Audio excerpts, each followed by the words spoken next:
Boa noite, pessoal. Estamos de volta com mais uma live de Gente de Resultado. E hoje estaremos conversando com o professor Danilo, ele que é sócio-diretor da Leal Engenharia, é especialista em gerenciamento de obras, e vai conversar um pouquinho com a gente aqui hoje sobre dúvidas que existem no meio em relação à abertura de empresa. E eu espero que vocês gostem bastante. Vou convidar ele agora, um minutinho só.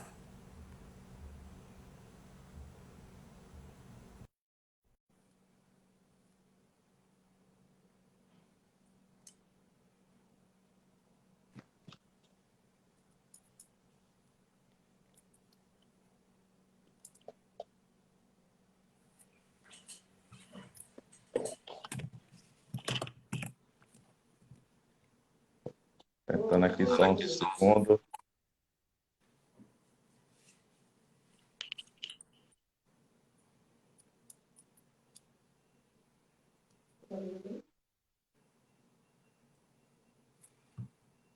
Estamos com problemas técnicos. Vou tentar novamente.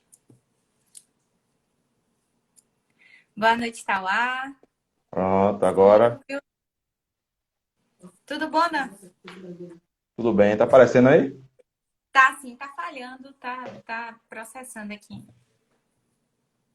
Só um Mas eu tô segundinho. te ouvindo. Pronto, deixa eu só sair, então volta um minutinho só para conectar a internet aqui.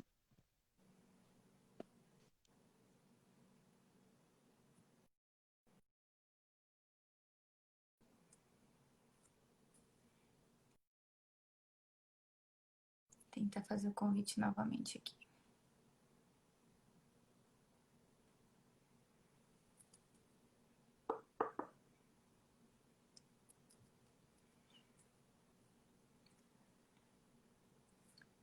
Boa noite, Jaelson.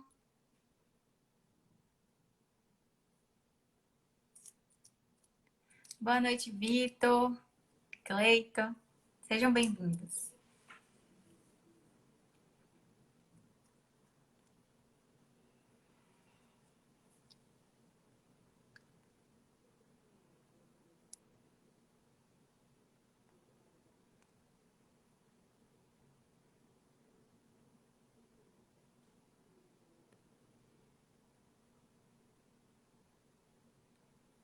Agora o meu que deu problema.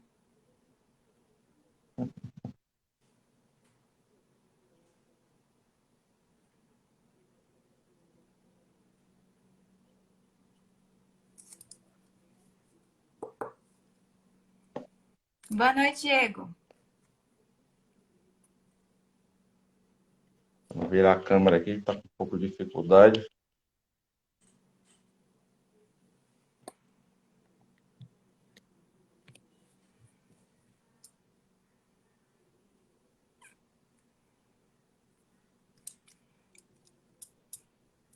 Cleiton, sejam bem-vindos. Pessoal de Manaus, colado aqui com a gente. Minha turma do Acre também, do Instituto ESB. Sejam todos bem-vindos. Já apareceu aí? Ainda não, mas Oxente. voltou. O pessoal está dizendo que voltou. Para mim, continua processando.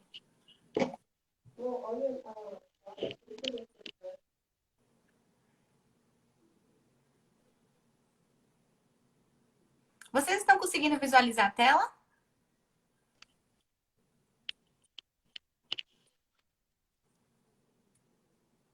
Para mim tá aparecendo preto aqui, né? É, para mim também. Deixa eu tentar mais uma vez sair e voltar para ver, né?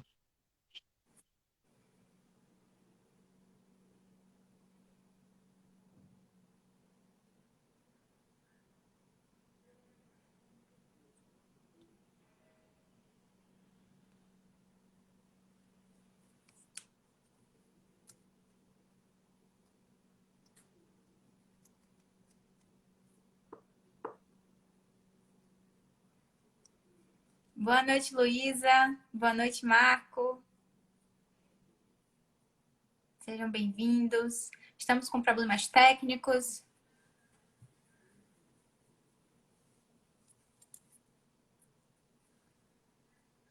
Fiz a solicitação de novo aqui para Danilo. Só um minutinho, pessoal.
O professor Danilo não está conseguindo se conectar.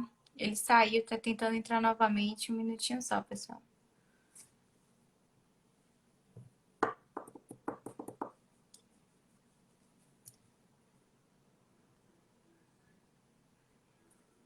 Tá lá, não perde nenhuma. Ari não perde nenhuma. Todo mundo aqui marcando presença. Deixa eu ver.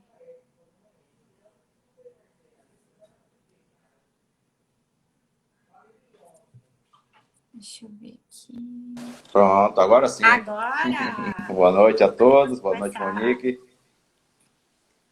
Boa Os noite, trancos e professor. barrancos chegamos. Então, eu acabei de fazer uma breve apresentação do seu currículo, mas eu gostaria que você falasse um pouquinho da sua experiência na parte de gestão de obras e como empresário e a situação atual do mercado também. Seria bom que você desse uma palavrinha com todos. Pronto, Seja muito então, bem-vindo e boa noite. obrigado. Então, pessoal, eu tenho 8 anos de formado, né? Fiz pela Universidade Católica, aqui de Salvador. Comecei atuando como engenheiro predial, né? Construção, na parte de construção civil predial. Acabei construindo 2 prédios aqui, trabalhando para 2 construtoras aqui do mercado de Salvador. E em 2018, segui com minha empresa. Né? Em 2017, desculpa, segui com minha empresa, fazendo essa parte de obras, projetos, reformas.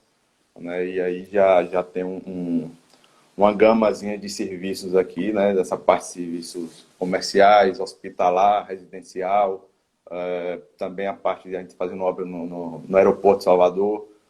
Então, assim, é bem diversificado essa quantidade de obras e tipos de obra que a gente está atuando aqui no mercado, né?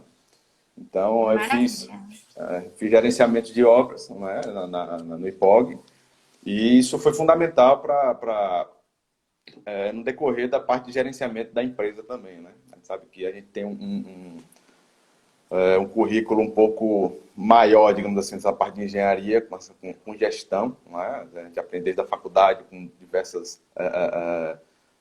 no próprio estágio que a gente tem, né? É levado muita responsabilidade para a gente.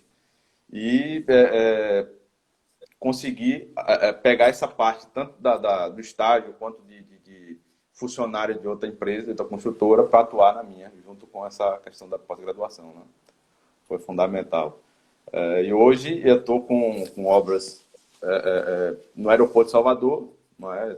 Tenho um convênio com a Brasil Gás, sou prestador de serviço, tenho 2 serviços da Brasil Gás em andamento e fazendo reforma também de uma casa aqui no bairro Taigara, aqui em Salvador. Né? E com esse coronavírus está bem difícil nessa situação. Para todos nós. No auge dos meus 30 anos, nunca imaginei acontecer uma situação dessa. Está sendo novo para todo mundo, né? A gente está aprendendo a cada dia nisso aí. Com certeza. Mas o que levou você a abrir sua empresa?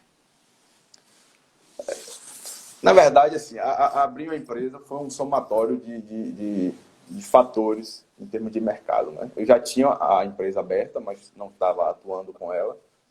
O mercado da construção civil em Salvador até 2015, para mim, estava sendo muito... Até 2016, estava sendo muito bom, trabalhando, né, para outra empresa, mas chega uma hora que você cansa um pouco de começar a receber tanta ordem, você fica engessado, né, e começa a querer sair mesmo e tomar conta do seu negócio, tomar conta do seu nariz, né, assumir novas responsabilidades, novos riscos e crescer mesmo como profissional e como pessoa, né? Isso tem um crescimento muito grande e só aprende realmente quem mete as caras, quem arrisca, né? E a gente tem que fazer isso, empreender no mercado que o Brasil está precisando. Agora, para o pessoal que está assistindo aqui, que pensa em abrir uma empresa hoje, quais são os documentos necessários que eles precisam ter? Hoje é fundamental você ter um contador, né, para gerar o CNPJ, junto à JUSEB. Então, você tem que ter um endereço comercial, né? E o grande problema é que na construção civil a gente não consegue fazer em nossa casa. Porque para fazer em sua casa você precisa ter autorização de todos os moradores. Isso é impossível. Sempre tem um do contra que vai dizer que você está gastando mais o elevador, que vai começar a encher de gente no condomínio, que é um ambiente inseguro. Mesmo você provando, em alguns casos, por exemplo, que você vai fazer só projeto, né? Então, quem só faz projeto raramente recebe um cliente no seu escritório. Sim. Então, uma boa saída para isso, para quem está começando, é buscar um escritório virtual. Né? Você só utiliza aquele endereço fiscal, não é? E você pode usar o dos dois, tanto o fiscal que você precisa realmente para a emissão de notas fiscais, para a questão da Receita Federal, da Prefeitura, e você pode cadastrar com alguns clientes e até alguns fornecedores desde sua casa, por exemplo, para receber alguma encomenda, né, ou nota fiscal, ao invés de mandar para o escritório virtual, você pode receber em sua casa. Isso é uma forma de você economizar bastante. Né? Você teria uma despesa aí em torno de 60, 70 reais por mês, enquanto alugar um escritório sai por média, juntando um condomínio, água, internet e tudo, você vai ter em torno aí de 1.700 reais, né, por baixo. Então você precisa disso. Esse é o fundamental, é ter um contador, não é, para dar início a esse processo junto à Receita Federal e a JUSEB, e ter um escritório, todas as documentações, né? CPF, RG, você tem que se cadastrar para ver o KNAI que você vai utilizar ou os KNAIs que você vai ter na sua empresa. Se for empresa de venda de material, você vai ter inscrição estadual. Serviço aqui na Bahia não tem inscrição, é isento, né, estadual. Eu vou dizer isso, eu sou engenheiro, não sou contador, tá? Então, só alguns parâmetros aí que você tem que ter mínimos para se conseguir, né? E pagar os impostos, né? Você tem que pagar as taxas na Que não prefeitura. são pequenas. Exato. Você vai gastar em torno de R$ 1.000 aí só para abrir a empresa. Aqui em Salvador está nessa faixa, né? E o TFF, que é a taxa de fiscalização de funcionamento, você paga anual. Né? Então, E o TPL que você tem que tirar também, né? isso, é bem carinho, né? Juntando tudo. E fora que o TFF é sobre o faturamento do ano anterior. Né? Então, como é que você vai ter esse parâmetro? Quanto mais você fatura, também mais você vai pagando impostos, né? Não tem jeito. O ideal é que se fature mais. Exato, Cada claro. vez mais. Eu quero cada vez mais pagar impostos. Tá. E qualquer pessoa pode abrir empresa? Ou no Qualquer caso, pessoa. qualquer engenheiro pode abrir empresa? Sim, qualquer engenheiro pode abrir empresa, né? Estando com o nome limpo, obviamente. Isso é um parâmetro que tem que ser, né? Então, qualquer engenheiro pode abrir uma empresa. Você tem várias formas aí, né? Até vi alguém perguntando aí, passou rápido aqui sobre a diferença de limitada, Eireli, alguma coisa assim. Então, você tem que definir, né? Se quiser abrir, vamos supor, uma empresa sozinha, um empresário individual, você pode abrir ME, microempresa, você pode abrir Eireli, né? E, assim, a grosso modo, a diferença de um Eireli para um limitada, por exemplo. Na questão do faturamento limitado, você pode superar, é ilimitado, realmente, a questão do faturamento que vai aumentar são os encargos dos impostos federais. E a Eireli, você blinda seu patrimônio. Né? Seu patrimônio está em seu nome, não é desvinculado totalmente da empresa, enquanto a limitada, seu patrimônio pode ser vinculado à empresa, limitando aquele contrato social. Né? Entendi. Tem outro ponto também, Dan, que eu vou puxar até para minha realidade. Quando eu abri empresa, eu não fui instruída a me vincular ao CREA. Até um determinado momento em que eu precisei abrir uma CAT. E no momento de abrir a CAT, como eu era responsável técnica da empresa, a empresa que foi contratada, precisava existir um vínculo entre a minha pessoa, engenheira, e a empresa a qual eu era responsável, sou responsável, que é a Asperact.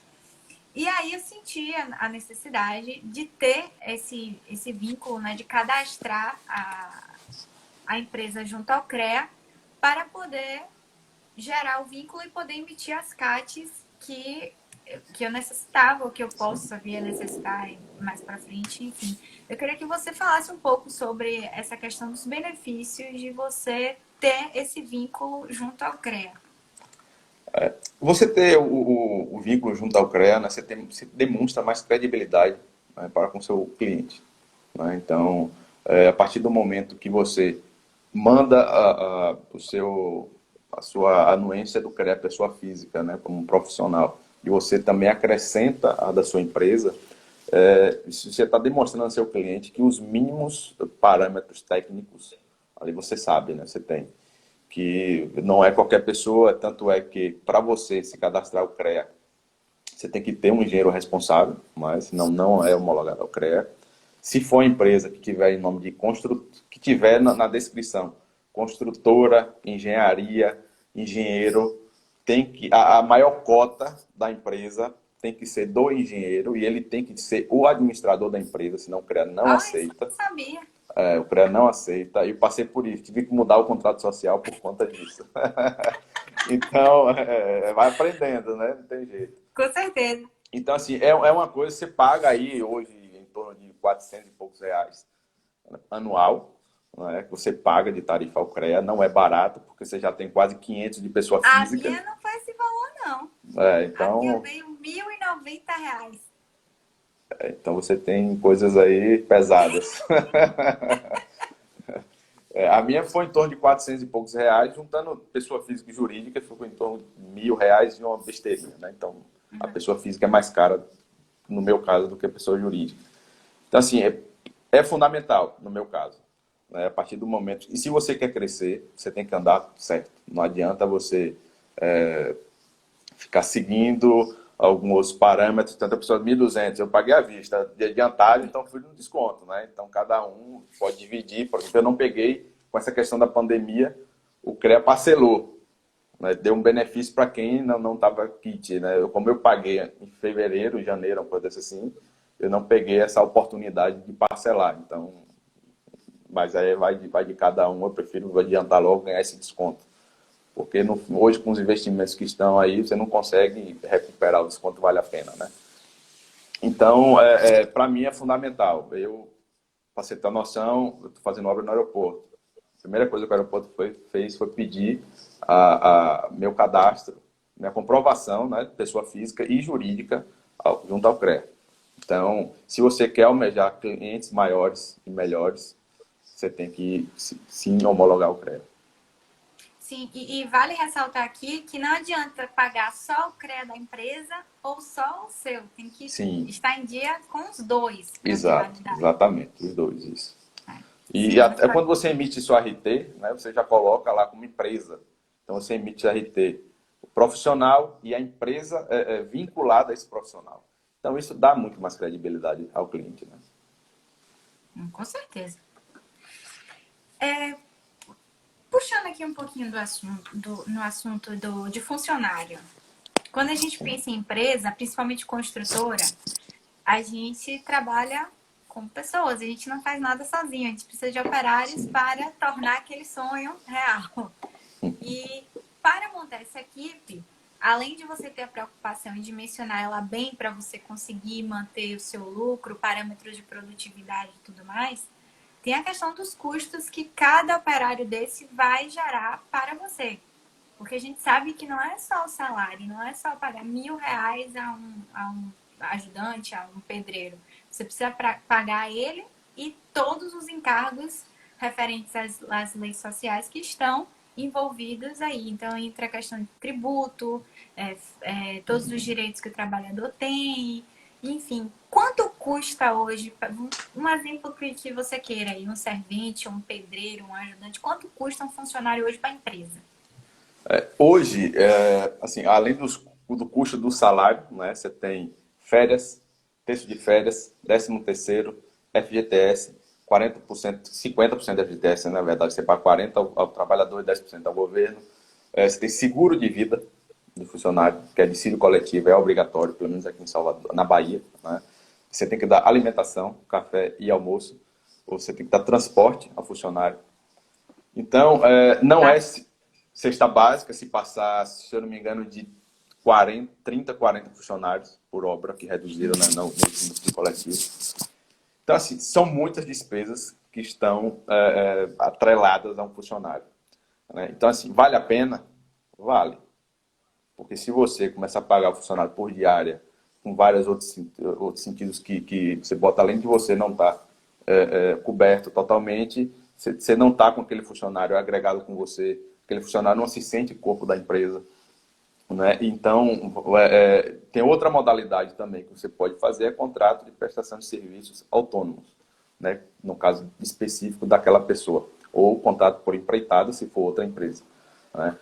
Mas no caso do autônomo, você pode fazer isso, e também tem outras mudanças aí da CLT que são permitidas. Né? Mas assim, só em termos de porcentagem, né? Engenheiro já gosta de porcentagem. Um funcionário, o custo dele, com todos esses encargos, varia de acordo também com o salário. Né? Quanto menor o salário, mais alto é a porcentagem. Porque custo de transporte, alimentação, seguro, são custos fixos, né? Não são baseados no funcionário. Então, para você ter noção, um servente, um ajudante comum, né? O custo dele se torna 72% a mais. Né? E o custo de um profissional gira em torno de 55%. No oficial. Isso você está Então, falando mensalista, né? Porque os floristas mensalista ainda e entra a empresas. questão de Isso, DSR e tudo mais, né? Que são exato. mais Mensalista detalhes e agora. Simples Nacional. Né? Isso. Se não for Simples Nacional, é totalmente diferente. Então, já aumenta a INSS, que é outra carga tributária, tudo você vai entrar. Que hoje, com o Simples Nacional, se reduziu bastante a questão dos impostos. Né?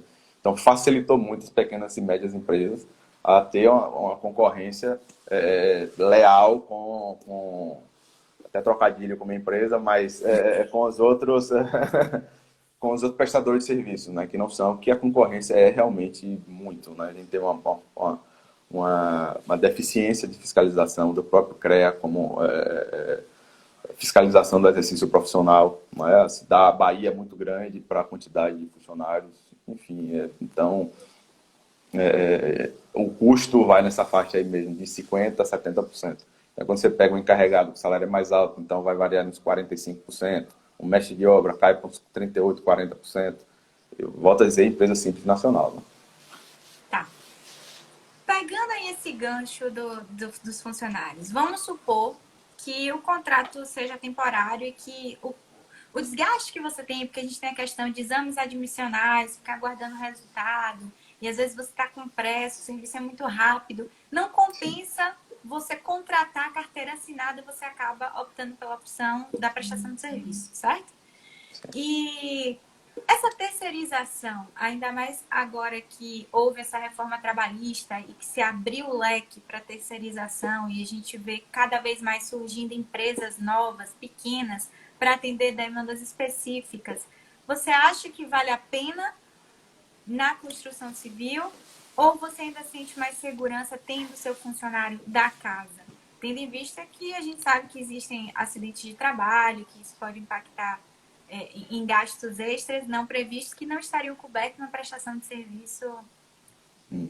Exato. Eu acho que a terceirização é fundamental. Não é? Só pegando o gancho anterior, esqueci de listar, exame médico, né? EPIs, tudo isso aí que também entra como custo, né? Não param. Então, a terceirização, para mim, é fundamental, né? Principalmente alguns serviços, como pintura, porque você, pelo menos no meu caso, eu não tenho toda semana, todos os dias, serviço de pintura. Né? Então, eu terceirizo esse serviço, eu já tenho uns duas equipes que prestam esse serviço para mim e acabo contratando eles para tal. Né? Ferragem, forma, porque em alguns casos não vale a pena você contratar o próprio funcionário. Questão de rapidez e do serviço, né? Então, você colocando um empreiteiro de forma, por exemplo, para executar forma, você consegue no mínimo 50% de velocidade em relação à equipe da casa, né? A armação, mesma coisa. Então, em outros serviços, eu não gosto muito de botar terceirizado em muito serviço de acabamento fino. Né? Sim, é bom ter sua equipe. Exato. Porque você Porcelanato treina, de... né? Exato. E porcelanato de grandes formatos, né? Acima de 1 por 1. Tem porcelanato de 1,80 por 90. Então, é um custo muito grande e um risco para se colocar no empreiteiro, né? Tem que zelar realmente pela qualidade, isso eu não gosto. Mas a terceirização é fundamental. E você leva em consideração assim o risco do serviço para definir se você vai terceirizar ou não? Por exemplo, a gente sabe que impermeabilização é um fator aí dominante no serviço de engenharia porque é um dos que mais gera patologia e necessidade de retrabalho e intervenções de manutenção. Você terceiriza ou você tem sua equipe própria? Em serviços maiores, eu terceirizo. Em serviços menores, estou fazendo uma reforma, tem uma jardineira pequena. É uma área que tá, 15, 20 metros quadrados. Eu acabo contrato um prestador de serviço autônomo, né, compra o material e ele executa. Só a parte de mão de obra mesmo. Mas em obras maiores, vale muito a pena você colocar, porque o pessoal já tem a expertise, né, de fazer, em termos de qualidade, de garantia. Né, você pode acionar, caso dê algum problema, tendo um contrato todo certinho com a empresa, ele vai ter que assumir, né, o reparo total, né? Então, se você gasta um revestimento na piscina de 200, 300 reais o metro quadrado, se der algum problema, ele vai ter que fazer tudo, né? E ainda pagar todo o revestimento. Então, é uma coisa que Você tem a fiscalização garantia. vale a pena. Isso. Ok, doutor.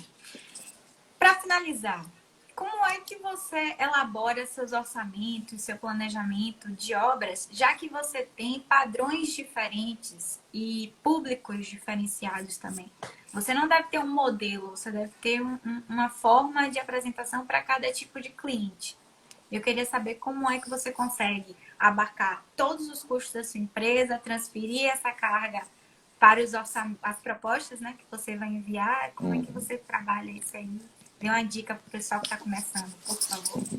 Eu acho o seguinte, a principal dica é, quanto menor a obra, mais a necessidade de você fazer o orçamento. Então, você acaba vendo as dificuldades que você tem naquele projeto. Você tem a quantidade é tão pouca que não vale a pena você colocar o valor do metro quadrado, mas tem que colocar uma taxa mínima para aquele serviço.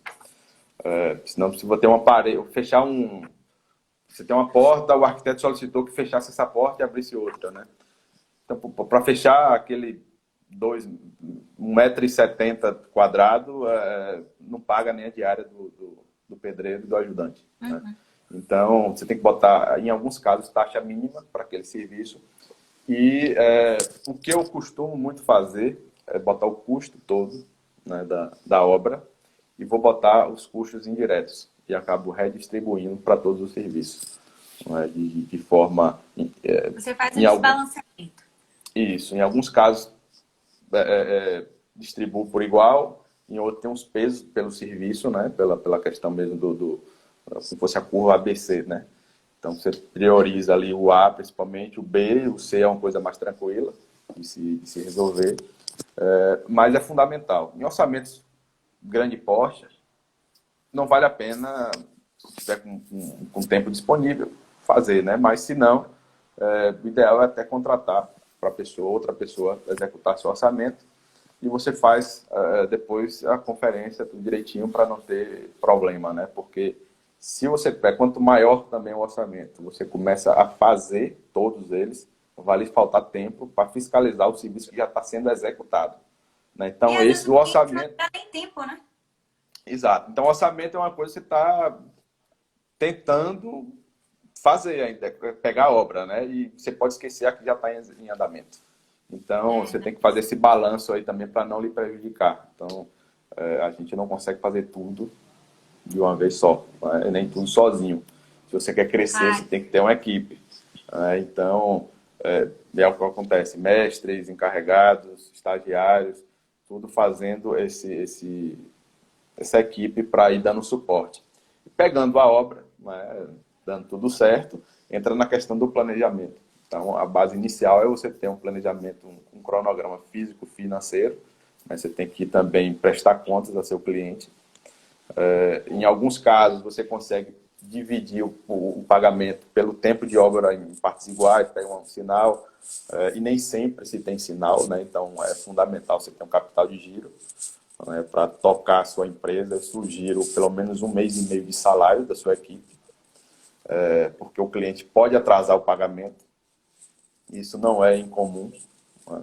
Então, E também que só paga no final da obra, né? exatamente, Então acontece você bastante. precisa ter uma reserva. Isso.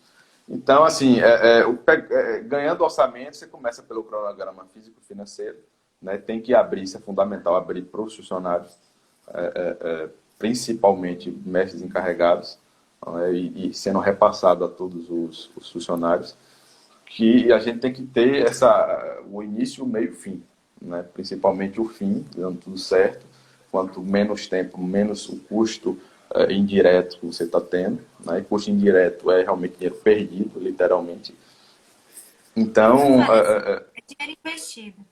Você precisa de controle. não, investido no tempo certo. Se você atrasar a obra, é dinheiro perdido. Né? Então, Entendi, tem que entendi. ter, É mas tem que verdade. ter esse cuidado para não gerar esse problema lá na frente. Né? Aham. Então, seguindo o planejamento, né, você tem que olhar tudo. Chuva, sol demais atrapalha também outros serviços. A gente está aqui em Salvador, a gente está em época, quer dizer, no Brasil, na época de inverno. Aqui em Salvador está chovendo um absurdo em relação aos últimos anos. Né? Para você ter noção, eu estou fazendo uma impermeabilização de uma piscina, tive que contratar um toldo para cobrir toda a piscina, porque eu não consegui fazer a impermeabilização. Né? Esperei uma São semana, custos que não a teve gente não jeito. consegue prever, né? Exatamente. Então, vai ter que tirar esse custo de algum lugar. Não é uma negociação em outro material, em outro serviço, porque esse não estava incluído. Então, você tem que fazer isso para não se perder. E não adianta só fazer o cronograma e esquecer, né? Você tem que seguir e atualizar, pelo menos toda semana, fazer aquela vistoria geral para ver se está tudo certo, o que é que precisa melhorar, se precisa de equipe, qual é seu ponto frágil ali, que está seu O gargalo caminho do que está crítico, né? travando, exato, caminho crítico. Então, tudo isso você tem que imaginar, né? Uma falta de material. A Votorantim, por exemplo, está aqui em Salvador, a gente está com um problema de fornecimento. Normalmente você pede na fábrica, no outro dia, no máximo 2 dias, chega na obra. O meu último pedido demorou 5 dias. E a previsão é no mínimo 7. Né? Conseguiram agilizar a entrega. Então, tudo isso faz parte do planejamento, do cronograma, que você tem que se antecipar aos problemas. Né? Você bem Exatamente. sabe disso. Com certeza. E chamar a atenção aqui do pessoal para não elaborar orçamentos detalhados demais, que você tem dificuldade depois de estar acompanhando e alimentando essas informações. Porque à medida que você detalha, você precisa ter um controle mais rigoroso também. E às vezes você acaba precisando de reforço na equipe só para controlar esse planejamento. Você precisa avaliar o custo-benefício disso.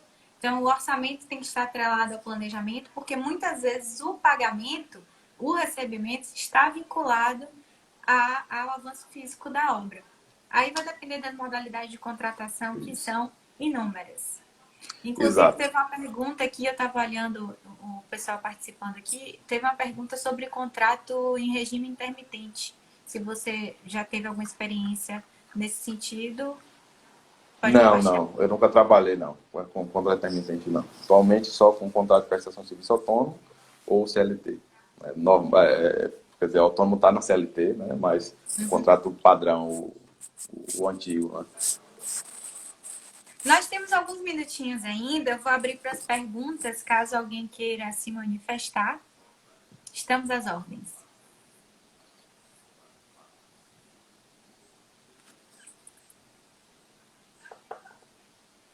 Sobre capital de giro, Dan, como é que você faz? Você solicita diretamente ao banco? Você procura algum investidor? Algum sponsor para o seu projeto? Como é que funciona? Isso depende muito do tipo de obra, né? Quando eu comecei, eu mesmo coloquei, como estava com obra pequena, eu coloquei meu mesmo para assumir esse risco. Né? Então, ninguém melhor do que o dono para assumir o próprio risco. Né? Uma obra pequena, se conseguia fazer essa questão. Então, com obras maiores, né, você tem que tentar barganhar com o cliente uma entrada, pelo menos, ou comprar o material faturado direto, porque você consegue executar e ter um custo muito menor com a questão a mão de obra, né?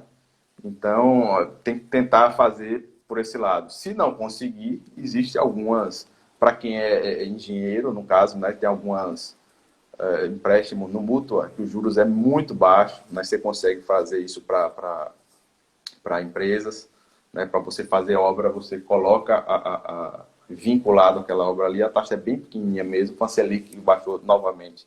Então, vale a pena, né, Eles dão você suporte pegar até para isso. comprar terreno, né? Para quem Isso, quer começar a terreno, empreender. exato, carro, máquinas para a empresa, né? Tem gente que quer comprar uma máquina, não consegue, não tem crédito, mútua consegue, e não trava, né? Não bota alienação no seu Uhum. bem, né? Ele confia realmente no profissional que está homologado com eles, né? Então, eu acho assim, a empresa tem que ter esse capital para não ficar também toda hora ficar pedindo dinheiro ao cliente. Você imagina toda a quinzena você ficar pedindo, me dê dinheiro aí para pagar meu funcionário, me dê dinheiro para comprar um material. Isso aborrece o cliente, né? E as pessoas hoje não têm tempo, né? Cada dia a gente está mais corrido, vê que a semana está passando com tanta rapidez que a gente está perdendo o tempo, né? É, Acaba não tendo esse controle. Então, quanto menos você aborrecer o cliente, não só na parte técnica, mas também na financeira, isso aí você ganha pontos também. com certeza. Inclusive, tem uma pergunta aqui do engenheiro Silvio, que é o seguinte, ele quer saber qual é o conselho que você deixa para nós quanto ao relacionamento com o cliente no período da obra. Reuniões mensais, semanais, como apresentar o avanço da obra para o cliente. Isso aí depende muito do seu contrato também e do tempo do seu cliente, né? Eu já tive cliente que morava na época fora do Brasil, então a gente não se encontrava, né? Não quis pagar minha passagem para ir lá na Europa, então Não estava no seu custo indireto? pois é, exatamente. Então, mandava relatórios fotográficos com cronograma físico-financeiro atualizado, nessa obra específica, uma reforma de apartamento. Então, assim, uma reforma de apartamento de uma semana, a não ser na etapa de acabamento, você nem tem muito o que mostrar ao cliente, né? A depender do tamanho do apartamento também. Então, não adianta você ficar forçando aquela interação, porque o cliente vai chegar uma hora e vai dizer, pô, ele está mandando aqui e não está fazendo nada. Né? Então, não, não, não vale a pena. Eu, normalmente, mando mensal aos meus clientes. Quando eles solicitam, porque também nos pagamentos eu boto em contrato também mensais. Né? Então, eu não fico mandando toda hora. Se tem alguma coisa que o cliente pede foto, eu mando para ele, tiro, mando para ele na hora. Então, com o WhatsApp hoje, né? Hoje eu uso o WhatsApp muito mais para trabalho do que para mim mesmo. Então, essas ferramentas estão aí para ajudar a gente.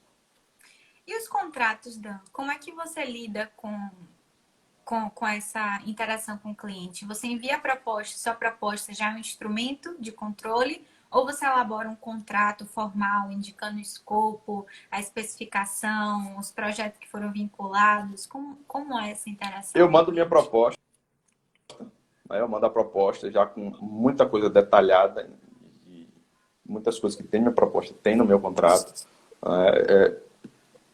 Contratando, dando tudo certo, aí eu elaboro o contrato e minha proposta faz parte do contrato como anexo. Então, tudo está amarrado aí para não ter nenhum problema lá na frente. Né? A questão do contrato é fundamental você ter para não ter problema realmente de que eu pensei que era daquela forma. Eu pensei, mas não existe pensar. Vá ali no papel, olha o que é que está. Vai estar escrito. Hoje todo mundo lê contrato, lê tudo. Não é? Então, eu tive um problema, né, há uns 2 anos em relação a isso. E simplesmente disse, vamos pegar o contrato. Quando pegou o contrato, estava lá, claro, tudo que estava que eu estava falando, né? Porque para eu falar antes, questão do cliente, eu pego todo o contrato para ver tudo como é que está. Então, ele viu que estava errado e encerrou o problema, né? Eu acho que a gente precisa ter cuidado com questões de aditivo. Porque eu vou até puxar o gancho dessa pergunta que Silvio fez, que é o seguinte, a interação com o cliente. Muitas vezes a gente quer agradar e aí a gente tenta fazer as coisas da melhor forma, deixar o mais completo possível para o cliente ver o ambiente pronto, maravilhoso, mas de repente, em algum momento, ele não pagou por algum daqueles itens. E você fez a mais. É o famoso gold plate, que é a moeda de ouro. Eu quero agradar meu cliente. E vocês têm que se ater ao escopo do contrato, ao escopo da proposta que vocês enviaram. Porque qualquer coisa fora daquilo ali, vocês têm que entender que vai sair do lucro. Sim. A menos que você proponha tal serviço não faz parte do escopo. Eu acho que você deveria fazer, sugerir para o cliente, dizer quanto vai custar e esperar ele dar o aceite para que você possa aditar seu contrato, deixar firmado aquele valor e depois executar o serviço. Porque o que eu tenho visto? Eu já peguei muita consultoria do cliente alegar que contratou determinado serviço, que não foi contratado aquele serviço, você pega o contrato para analisar e não diz nada. Sim. Não diz em que condições foram... Vai substituir o piso, mas não especifica que tenha regularização do contrapiso. Ah, mas o engenheiro sabe que precisa fazer. Ah, mas ele não me pediu, eu não sabia que estava naquelas condições. Então, se não faz parte, você tem um item tão importante quanto o escopo, que é o não escopo. É deixar claro que aquele serviço não faz parte da sua atividade e que se ele quiser, ele vai ter que pagar. Muitas vezes o pessoal pede para substituir o piso e, eventualmente, o pedreiro vai empurrar a mão na parede para se segurar e vai deixar a parede manchada. Aí o cliente vai reclamar porque a parede ficou manchada, mas serviço de pintura não é escopo. Então, isso tem que ficar claro para que você não pegue um serviço que não foi contratado, execute, mostre para o cliente fique satisfeito, ou você fica no prejuízo, ou você pode cobrar o cliente dizer, eu não te contratei para fazer isso, você fez porque quis, muito obrigada e até logo. Você não vai manchar a parede toda de novo. Já está pintado, já está pintado. O prejuízo fica para você. Você já passou por alguma situação parecida, doutor? Várias. Já tive muitos problemas, né, em relação a isso. Então, assim, e você acaba levando muito pelo o cliente é gente boa, vou fazer aqui, depois a gente acerta, foi de boca, e chega no final, tem problema. Eu já tive muitos problemas em relação a isso, né? Então, assim, hoje o que é que eu faço? Termino a obra, eu analiso o meu contrato naquela obra, vejo quais foram os problemas que eu tive e edito o meu contrato. Então, o contrato que eu tive há 5 meses atrás não é o mesmo que eu tenho hoje. Você vai ter novos. Isso. Toda vez eu vou atualizando o meu contrato para não ter mais esses problemas, porque eu já tive. Inclusive, pra você ter noção, eu pintei uma fachada de um prédio. Não tão grande, mas estava pintado, ficou, quando chegou na hora do pagamento, não pagou. Então, por aí, digamos, era um prédio de 7 andares, né, com 2,5 aí, vamos supor, sei lá, 7, 20 vezes, botar 60 metros quadrados, né, de fachada, né, não é 60 metros quadrados no chão. Sim, então, você tem que alugar equipamento. Isso, desceu com alpinismo e pintei, e depois já estava pintado, ia fazer o quê? Ia botar um drone para sujar a fachada? Não ia. Não ia. Não ia nem como profissional, jamais faria isso, nome. nem como pessoa, né? E iria manchar o nome da sua empresa, né? Exatamente. Então não vale a pena. Fora que o desgaste que você tem com o cliente. Desculpa. Alisson fez uma pergunta agora aqui, pedindo... Pergunta não, ele pediu para você deixar uma orientação de como inserir empresa no mercado, empresa nova. Como é que você faz a captação do cliente? Isso é bem difícil. Tá? Quantas vezes já pensei em desistir por não conseguir obra, por no mês passar 15, 20 orçamentos e não pegar nenhum. Então é fazer análise de qual é o problema. É meu preço, é minha apresentação, é minha proposta, é o cliente. Então a primeira coisa é você entender o cliente. Você tem que entender ele para direcionar o que ele quer para você. A live passada sua mesmo, bem claro, né? Até sugiro ele que assista, está aí gravado, né? Que foi espetacular com técnica de venda. Então você tem que entender o cliente para fazer a proposta para ele, né? Não a proposta geral.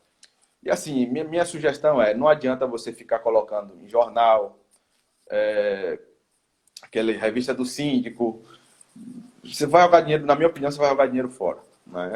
Muito da parte da engenharia, não só na engenharia, mas diversas coisas, é network. Né? Você tem que conversar. O problema todo, quando eu dei aula, por exemplo, na graduação, era um grande problema que tinha. Os alunos não eram unidos. Eu falava, gente, vocês têm que se unir, porque quando sair daqui, vocês vão se ajudar. Então, vocês vão atrás de quem? De especialistas caros, podendo ajudar seu colega e um valor mais barato também. Então, não adianta. Exatamente. Então, não adianta você achar que você formou, você é engenheiro, você pode fazer qualquer coisa agora. Assim, você precisa dos outros, você precisa dos seus colegas. Eu ligo para meus colegas para tirar dúvida. Meus colegas me ligam também para tirar dúvida. Então, o fundamental é network. Né? E você começando fazendo uma obra, aquela obra, eu já fiz obra para não ganhar nada, só para ter divulgação. Né? Não perder também, mas assumir o custo mesmo. Exato, porque estava começando. É o ideal? Não, a gente trabalha para ganhar dinheiro. Não é? Então, além da satisfação do serviço pronto, pô, eu fiz a obra, ficou muito bonita e tudo, mas a gente precisa de dinheiro para viver, infelizmente, né? Então, o ideal é você fazer a obra e ganhar seu dinheiro, mas você tem que pensar também nessa parte de divulgação, que a melhor divulgação é o seu cliente. Né? Não adianta você entupir seu Instagram de fotos. Eu não gosto muito de ficar botando. Minha opinião também eu não deixo meu Instagram na mão de agência, porque eu acho muito superficial, muito artificial aquele negócio. Você olha assim, pô, realmente. Então, assim, as fotos que publico sou eu mesmo, foi tirado do meu celular ou do cliente me mandou. Então, não tem essa coisa. Então, a pessoa, quando eu boto minha proposta, que tem lá no Instagram, a pessoa entra no meu Instagram, que vai ver as fotos, ela só vai atestar que realmente eu fiz aquele serviço que está no meu escopo, né? Que a qualidade ficou boa. Então, é disso. Eu nunca vi uma pessoa dizer assim, contratou pelo Instagram, por exemplo. Então, vale a pena você colocar uma foto, patrocinar, gastar ali 15, 20 reais. Eu você acho coloca... que o Instagram serve como um portfólio, assim.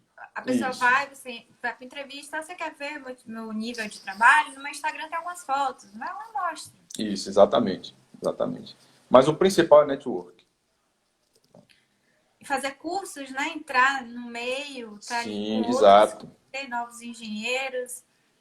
Exatamente. Isso faz também seu network. Exato. Gente, eu acredito. Além de você aprender fazendo um curso, você está conhecendo pessoas novas. Né? E se faz negócios em pós-graduação, se faz negócios em cursos. Então, a indicação é realmente essa. Faça amigos, faça colegas, né? Conheçam pessoas. É isso, doutor. Gostaria de agradecer a sua participação, sua disponibilidade, dizer que você pode contar com a Asperact sempre. E a engenharia está aí para quem precisar de serviço também. Vou deixar espaço para você fazer suas considerações finais. Lembrando a todos que, puxando esse assunto, semana que vem a nossa live é sobre contabilidade para engenharia, porque a gente não sabe nada. Então, vamos deixar quem entende do assunto falar. Eu convidei meu contador da Max Conte, Anderson Silva.